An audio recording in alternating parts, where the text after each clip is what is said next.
CNR, ça représente une grande fierté.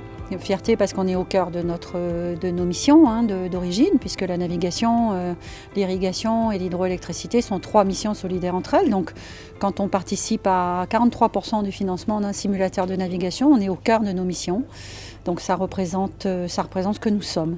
Et ce dont je suis le plus fier, c'est que ce simulateur soit français, puisque ce sont des PME, notamment basées à Rennes, qui ont participé à la construction du simulateur. Les difficultés ont été principalement d'avoir des modèles de navigation des bateaux qui soient conformes à des bateaux existants, ce qui fait que les navigants se retrouvaient vraiment aux commandes d'un navire qu'ils avaient l'habitude d'exploiter, ainsi que de pouvoir fournir des fichiers de modélisation des sites qui soient conformes aux situations météorologiques en termes de courant et de réaction des bateaux. Le rôle de Promo Fluvial, c'est de faire en sorte que tout fonctionne bien sur place et donc d'apporter la compétence de nos membres, notamment de nos pilotes qui sont là pour expertiser le simulateur et faire des propositions d'amélioration. Nous avons déjà envisagé un certain nombre de séquences de formation type qui peuvent être sur les types de matériel, qui peuvent être sur les séquences de navigation, qui peuvent être sur les séquences entre guillemets de navigation en temps critique. Tout ça va être peaufiné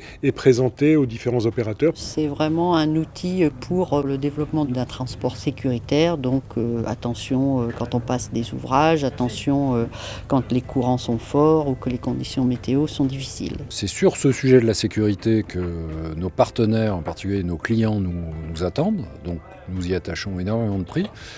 Et puis l'autre enjeu, c'est celui de l'économie et de l'environnement. Nous pouvons former à une conduite éco-responsable nos pilotes et c'est extrêmement important.